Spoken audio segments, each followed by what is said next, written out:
Jean a deux mamans. Mes deux mamans s'aiment comme un papa et une maman. Chaque fois que j'ai du chagrin, maman Jeanne me prend dans ses bras. Maman Marie arrive à grands pas et on fait un gros câlin tous les trois. Soon, Hélène will be able to read this story to the little boy that her wife is expecting. Agnès is 5 months pregnant. It was in Belgium that she finally conceived this child after 3 attempts at artificial insemination. Tour de lit. Ah oui, et tu le mets sous le matelas alors? Faut caler le matelas. It's a challenging journey for this French couple who wanted to get married before the arrival of the baby. We got married because we love each other, of course, but yes, the fact that we are married makes things easier. It's almost a prerequisite for having a baby, especially in France. Because to become the mother of this baby, Hélène will have to adopt him. This is the beginning of a complicated administrative process experienced by the many French female couples who use medically assisted procreation abroad. Since your surname is Adam, his name will be Adam, even if afterwards we're obliged to carry out the full adoption procedure. What I read on the internet is that legally the child carries my maiden name, and then once the full adoption has been announced, we choose the surname of the child.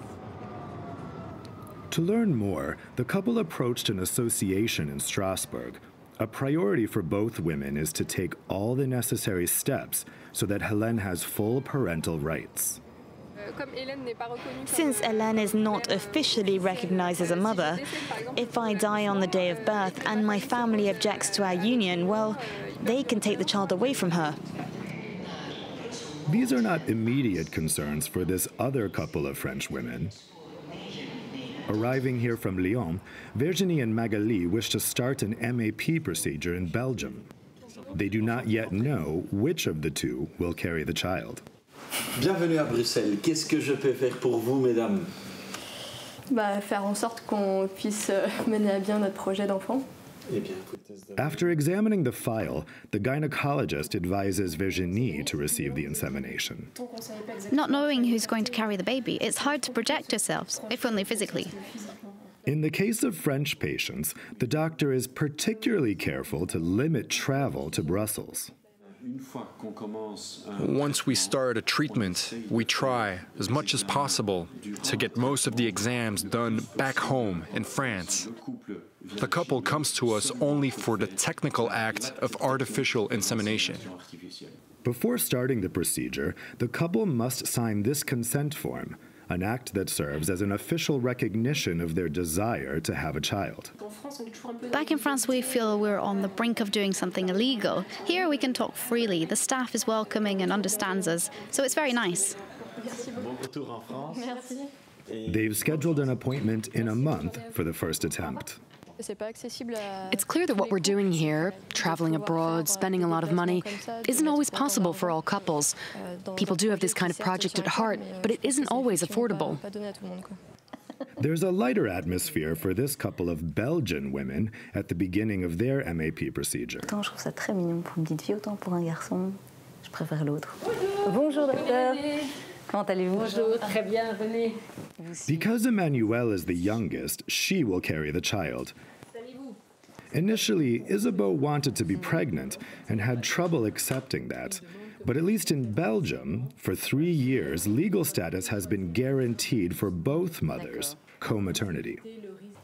Are we legitimate to do this is a question that can arise quite early in the life of a lesbian couple. So the fact that we're told spontaneously, naturally, and from the very start, yes, you're the mother, whatever happens, we will never be able to take that away from you.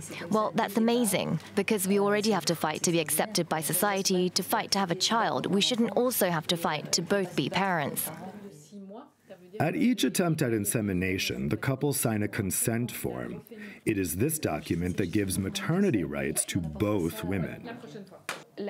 In Belgium, the mother status of the one who does not carry the child is indisputable. It's as strong as paternity. So in case of problems in the couple, well, I would say the maternity status of both women is ensured. In Belgium, MAP has been open to all since 2007. But it took almost 10 years for the parental rights of both mothers to be recognized without going through an adoption procedure.